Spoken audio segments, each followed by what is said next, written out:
Just thought of something.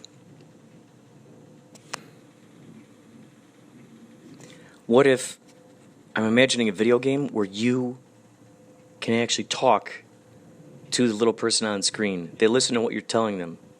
So all of your fears, all of your anxieties, all of, maybe they can listen to you through one of those kind of like controllers. Through your controller, you press a button and it can hear your voice. And, who knows? Or you're given a list of questions or answers or suggestions, whatever, and then that little person, it's almost like I'm thinking about like High Fidelity, where he looks at the camera, asks you your opinion and stuff. So a video game that really truly, it's like one of these Lucasfilm type of games. Good morning, Inspirado, Projecto. This is Martha from Martha's Place. I want to tell you thank you so much again for taking time to be on Serenity Sunday. I truly appreciate you. All the best to you always. That is so sweet, what you just heard there. That's Martha from Martha's Place. She called me up, maybe, was it a week ago now? At least a few days ago. She called me up to interview me for her podcast. And we talk all about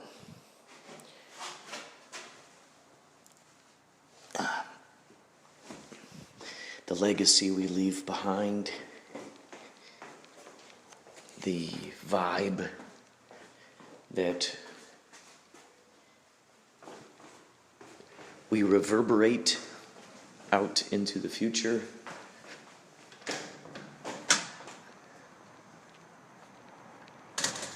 The importance of following your heart. All of those wonderful subjects that surround the creation of art.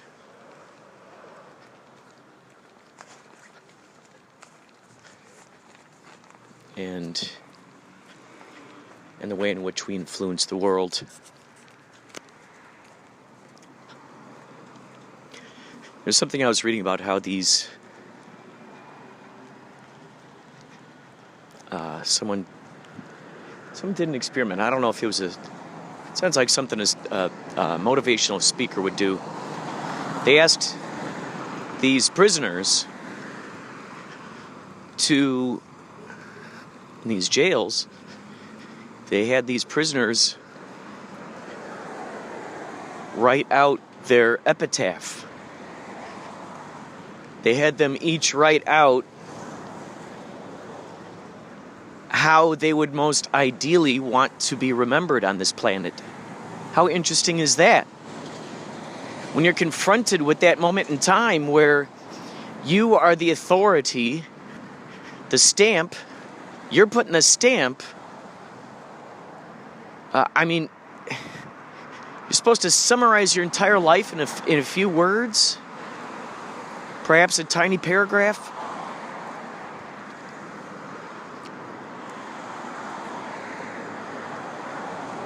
And so what it did was, for these folks, it really made them think about the effect that they had on the world, and the fact that they still had time to make an effect on the world. So that, in a sense, is, okay, bam, that's in a sense, that's manifestation of reality right there, really. Another aspect of it. Going, yep, that's my future self, or that's the self that I choose to be remembered by. How do I closely calibrate this now moment with that now moment? This and that. Really. It's both the same. One's on one side of the coin, one's on the other side of the coin. So now what happens is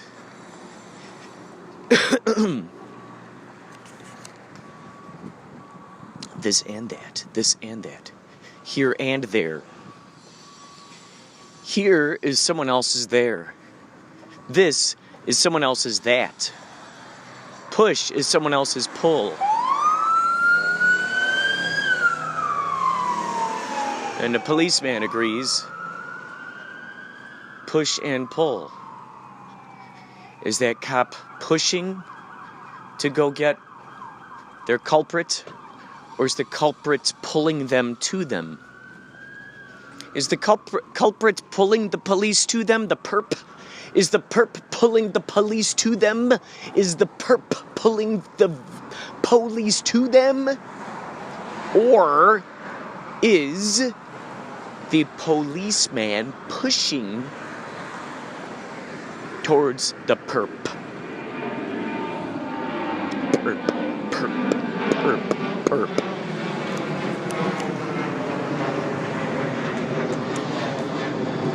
So it really confronted these folks. The folks in the jail. Is that interesting? We're talking about the jail. And if that cop catches who he's catching. I wonder if a cop, when they're on their way to go get let's say they hear through the horn, they hear through the CB. We got a guy, we got an APB on a guy out here slashing tires. And that cop is like, okay, I'm going to go get that perp. Do you think they're already counting up in their brain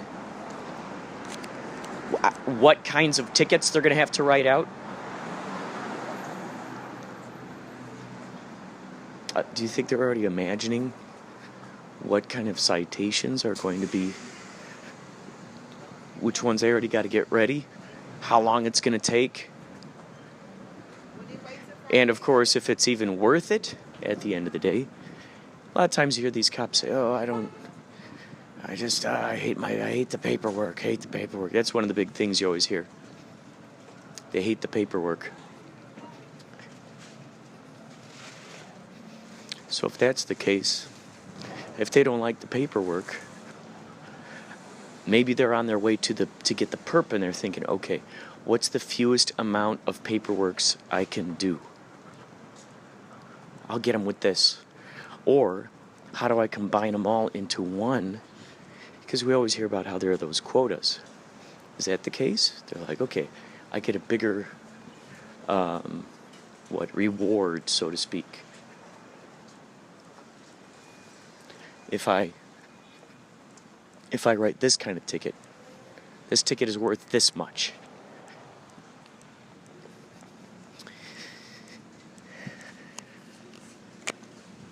So they made them write their epitaph. They made these guys write their epitaph. So that's something to consider, isn't it? Something interesting.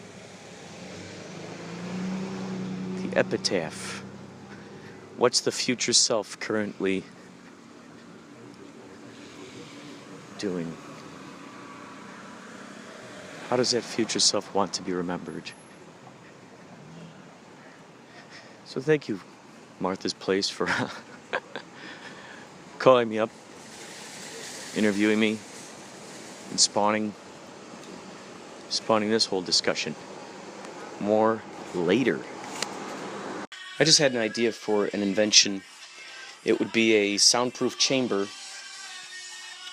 that you would put your kid into. It's like the timeout spot. So you can't hear them screaming, wailing, having a temper tantrum. You just simply put them into this thing. It's like the timeout corner, but it's maybe it's a high chair kind of thing, or a little tent, but sturdy, so the kid can't break through. But it'd be soundproof. All right, so this moment is different than the last moment. Guess that's always the case. I got all the way here and I realized I didn't have my wallet with me. Didn't have my wallet.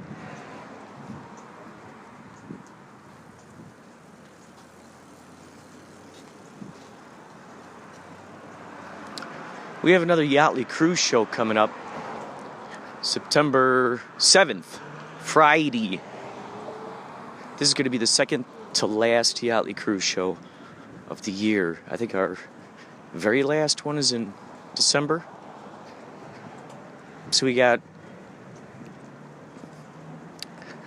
every other month. It became every other month the more that we started getting booked for more private parties and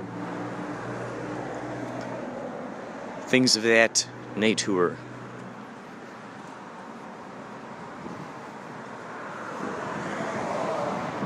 So it's fun to see how it's all evolving, how it's all come together.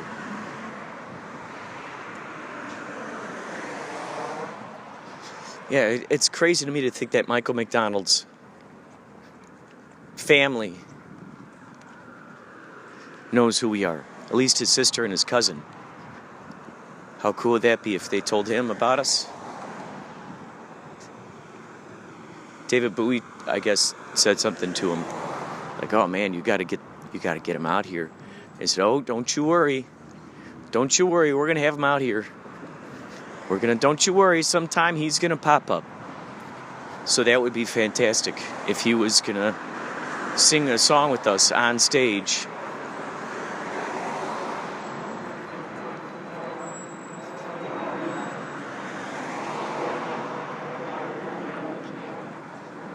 So looking at these instances, these seemingly completely astoundingly surreal instances, looking at this and going, this is what has already happened. Now what can we do with pure intention in conjuring it up, casting the spell? If you listen to the past two episodes, I think I call it Cosmic Tour Guides. I think the two parts, yeah. It's Cosmic Tour Guides Part 1 and then Cosmic Tour Guides Part 2. They are interviews with Reverend Mark Timmons and Tara Reid and our adventures through Los Angeles. And you will hear an astounding amount of synchronicities that occurred during that time.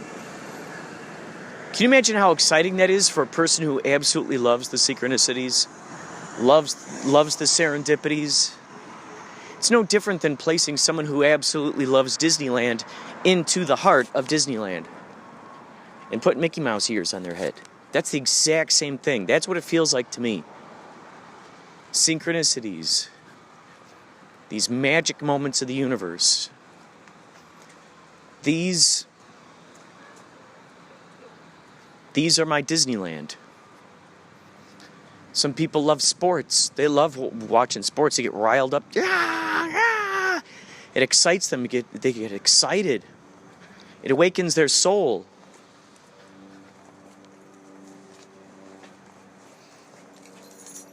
That's how I feel. Life, this simulator, has become my sport, my video game. That has become the exciting, or when you're watching a TV show that you really, really love and you're invested in it, or reading a book, etc., etc., etc. That's how I feel when I'm in a den. When I am in a den, when I'm clenched within a den, clenched within a den, of synchronicities, with those who appreciate them, talk about them, hold them in high regard. It really is a beautiful thing. It is a beautiful, marvelous, beautiful thing. It is an extraordinary, marvelous, beautiful, beautiful thing. Kitties, I'm back. And now we're going out again. We got the wallet this time.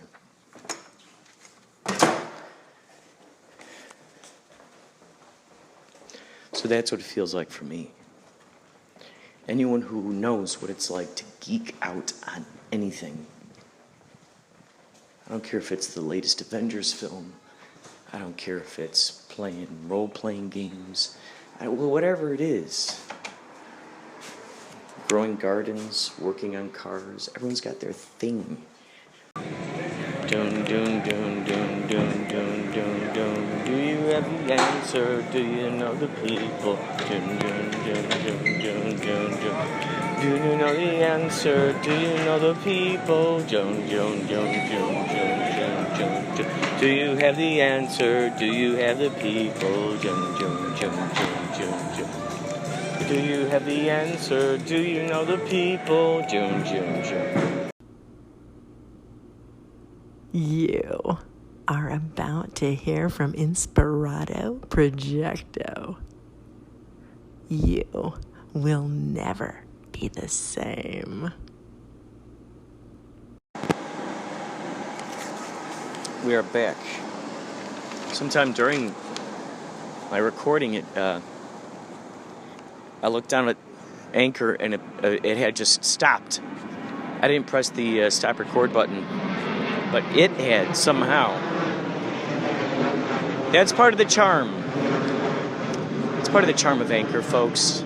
It's much like listening to K-Chung 1630 AM, listening to the Inspirado Projecto version on the radio.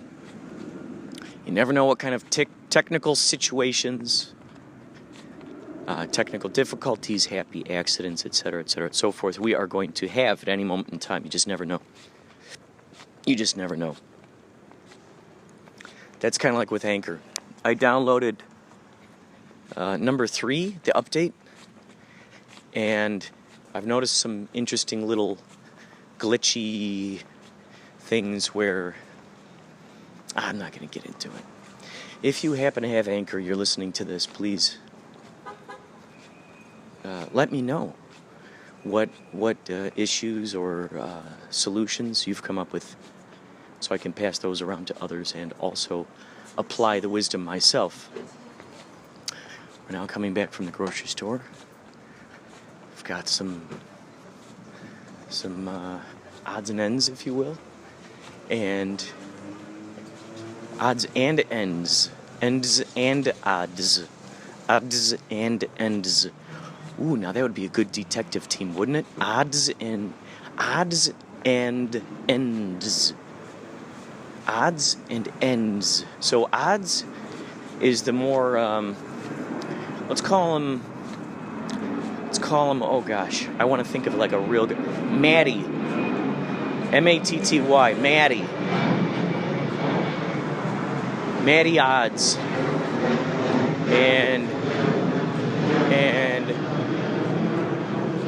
And let's say,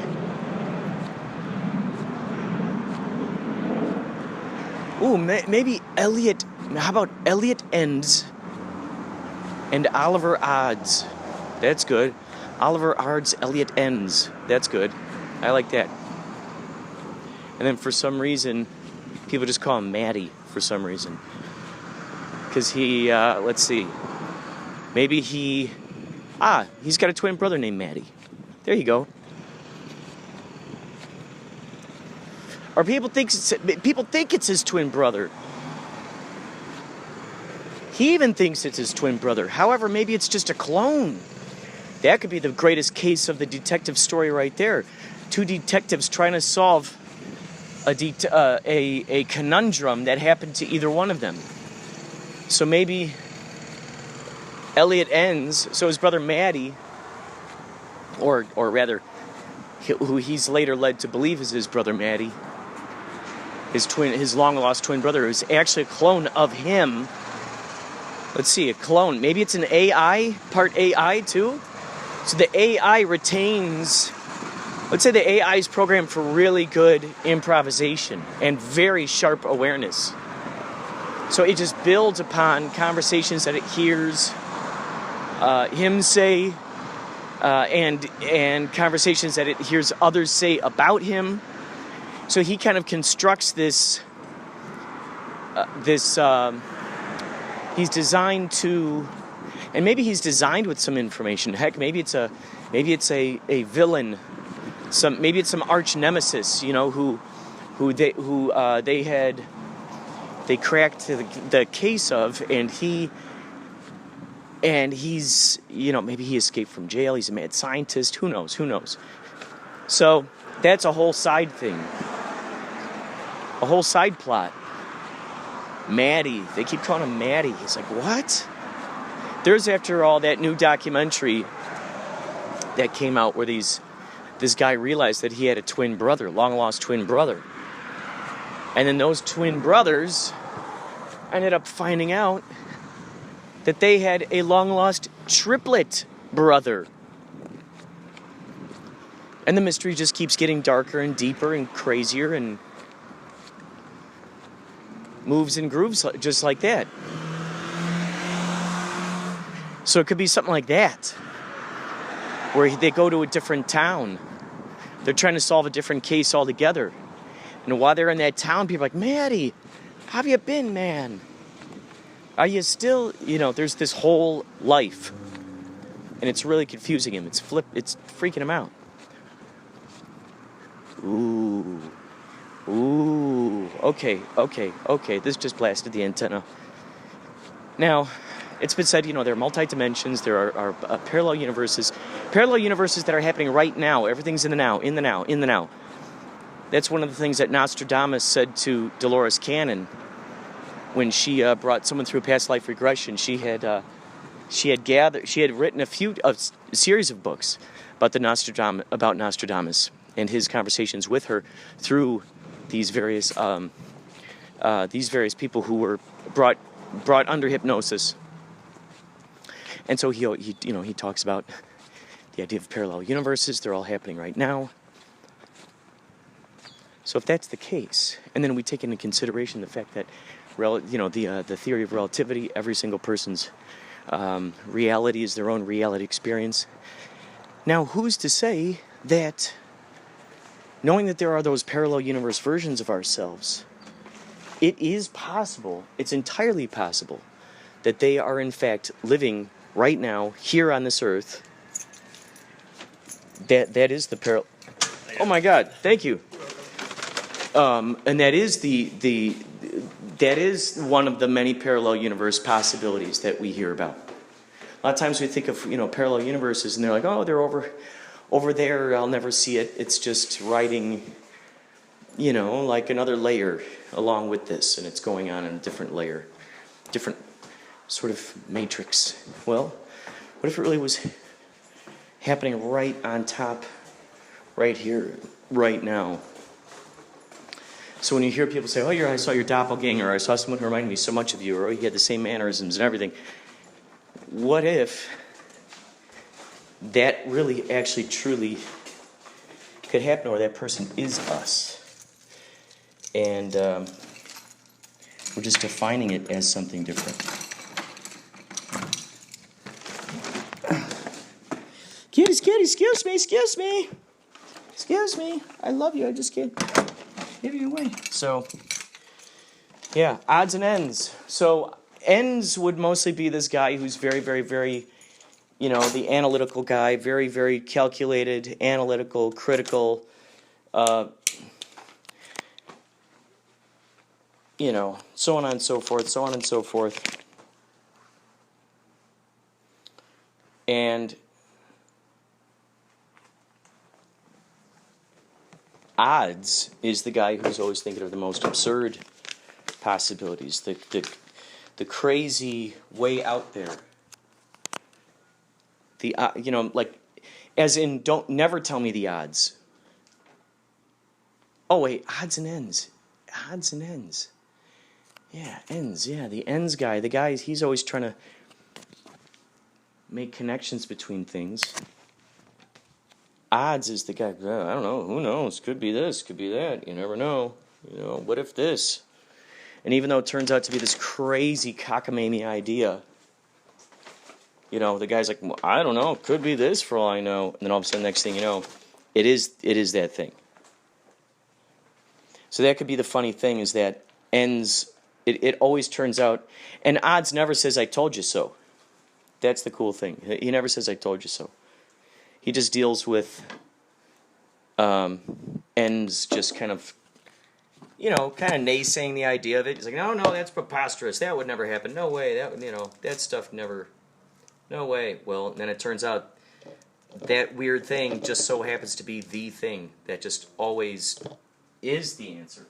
And the interesting thing too, that's the funny thing too, is that throughout all the time of us watching the relationship between the two of them, throughout years of solving crimes, etc., ends never puts. Never. The funny thing is, you end up finding out that he never puts two and two together. Out of being like the great deductive, skills guy he is, for some reason he just never puts two and two together. That odds is always right. He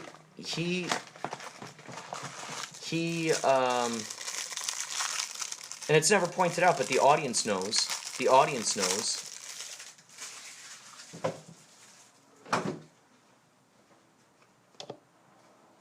The audience knows.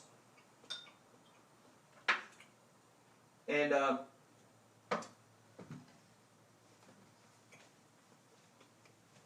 yeah, but it's just never actually truly said out loud or discussed. Like, oh, that cockamamie idea you came up with the other day, that crazy hunch, came out to be true. So he never gets that redemptive, like that, what's the word I'm thinking of? He never feels, is the right word vindicated? I don't know if that's the right word or not. Like,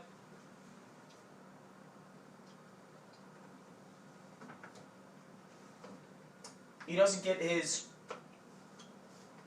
credit where credit is due, so to speak. How about that?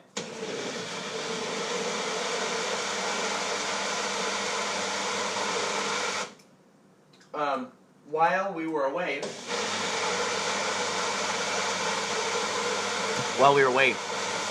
I was brewing up some ozonated water. That's good.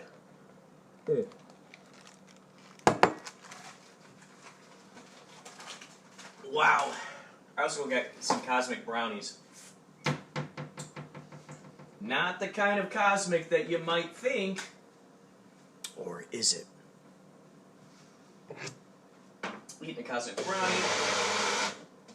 While I was out, I was brewing up the ozonated water. Now that I'm back, see, one of the things I got when I was out was bananas. So I put 2 bananas in here, a big old dollop of peanut butter.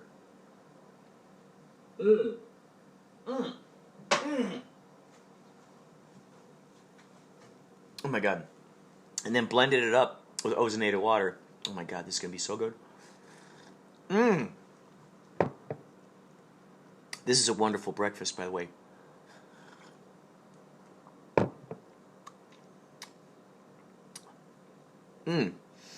Now, if I had the choice of chewing on fruits and vegetables or just drinking them, I think I would choose the drinking option. Just drink them down.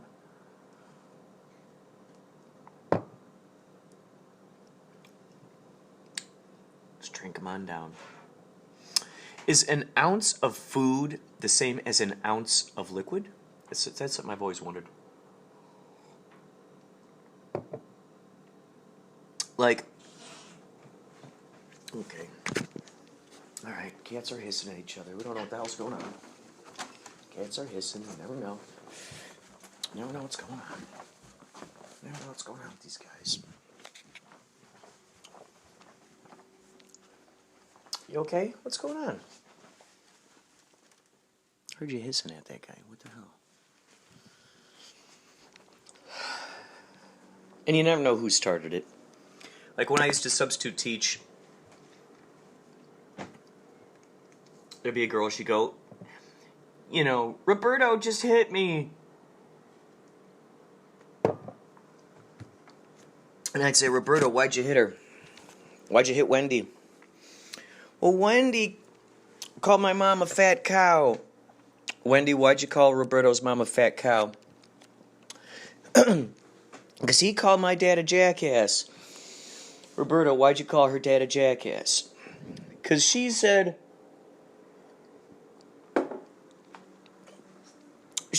that her family makes the best tacos and mine don't. And her dad makes the best tacos and better than mine. Well, why did you tell him that? Well, because he was bragging about how he has a better jelly on his sandwich than I do. Why did you do that? So you got to go down the rabbit hole, right? There's a whole series of events that led up to that moment. As it's been said in plays, if the couple is arguing about a statue, if they're arguing about a statue, the argument is not about the statue. It's not about the statue. Something else. The statue broke the camel's back, so to speak. Which is something that's always good to think about. When we choose to do arguments, what is the actual thing we're arguing about?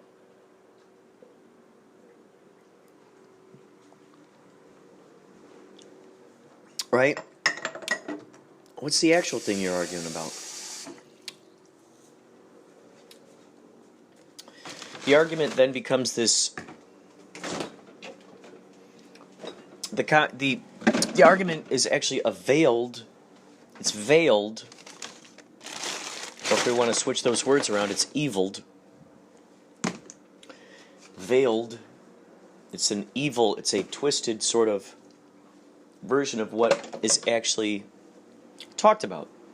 So the thing is talked about, it's just shielded, it's veiled, it's camouflaged within the metaphor, of this other thing you're talking about. So the statue becomes the metaphor for, I don't know.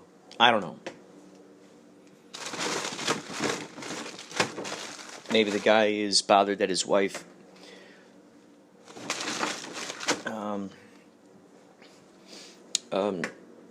eats all the eggs in the house. She's just always eating them. And it's like he just can't seem to get through to her. So he's going to use the argument with the statue as a way of like feeling that one-upmanship, that sort of like, wow, I finally, I won an argument. Wow, I finally... Because that frustration can brew within folks when they never get there.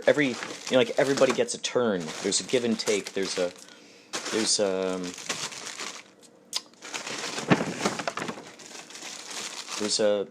share and share alike. Reciprocation. We don't feel that reciprocation. When someone doesn't feel that reciprocation, they start being a wise guy. Maybe. They start acting out in particular ways that might seem senseless.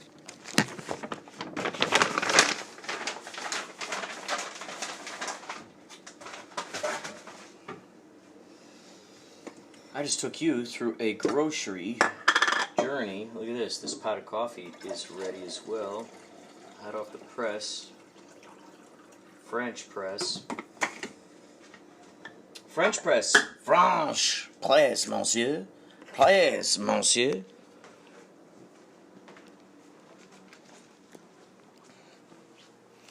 So, we're going to talk more later. Right now, I am downloading lots of files, Kapow files, in addition to putting that schedule together, in addition to boxing together this Blu-ray that I'm sending into the company, Samsung company, so they could fix this thing. Not that you need to know all this stuff. However, some of us kind of go through the same similar things. It's good to know there are others that are kind of in it with us. We'll be back. By we, I mean me, myself, and I. And by I mean I am. And by I mean yes. So, we'll talk to yo later. Whoa, whoa, whoa, whoa, whoa, whoa, whoa, whoa. Kirkland and Stony Shores. Kirkland and Stony Shores.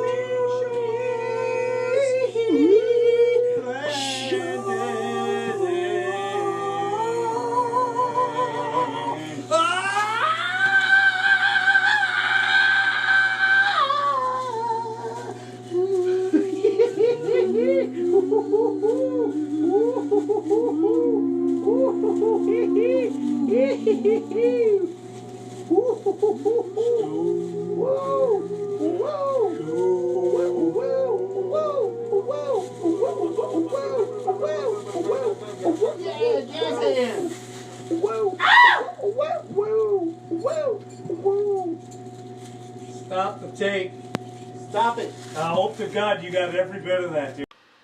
A guy who hires himself out as a best man speechwriter. So basically he puts out his services, do you have trouble writing? Do you want to sound very poetic when you give your speech? This when you go to the wedding? Do you want people feel an impact? So basically the best man speechwriter, he invites the best man over to tell him all of this information about them, all these great memories. Maybe he records the conversations and puts it directly into, writes it up for the best man. A very powerful 2-page speech, 3-page speech. Oh, that's only 3 minutes.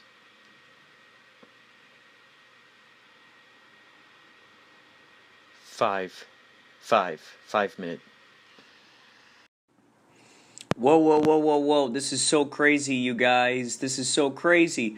Our trailer for Black Pumpkin just went up. I'm going to play for you just the audio. There's a documentary on Diablo's Den for school. Diablo's Den? It's this place up by the hills, Burden Pass, where all this crazy shit's gone down. Anybody that has lived in Fall Creek Valley long enough has heard the tales of what went on up there over the years. Like Bloody Bobby? Bloody who?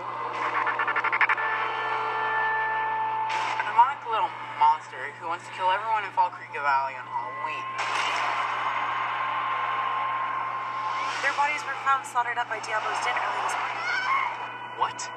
Did you know that Bloody Bobby killed 2 people in your house? You're in terrible danger. Oh my God! Go home, lock up, and if anyone comes knocking, don't open the door.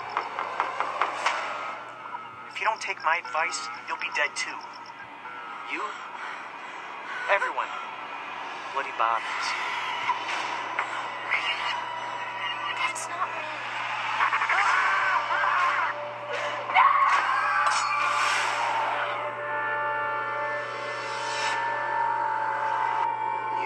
invited him to come out and play. So there you go, folks. Black Pumpkin movie 2018. You can look for it on YouTube right now. This is great. This is great.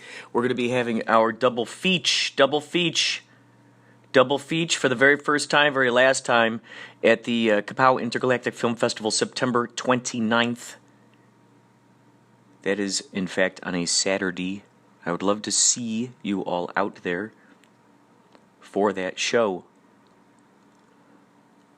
For the double show, you get to see, so to speak, a prequel, and then you see the sequel. Black Pumpkin is the unofficial second movie to Bloody Bobby. Imagine Evil Dead 2 is, well, I guess technically it'd be Evil Dead 1, huh? So imagine Bloody Bobby is Evil Dead 1. Black Pumpkin is Army of Darkness. Maybe that's a good analogy? I guess that's up to you. There's much less time travel in Black Pumpkin than one would imagine for a horror film taking place on Halloween. Much less than one would expect. However, lots of fearful stuff going on. Lots of fearful stuff. So make sure you wear your diapers and make sure you carry your vomit bag.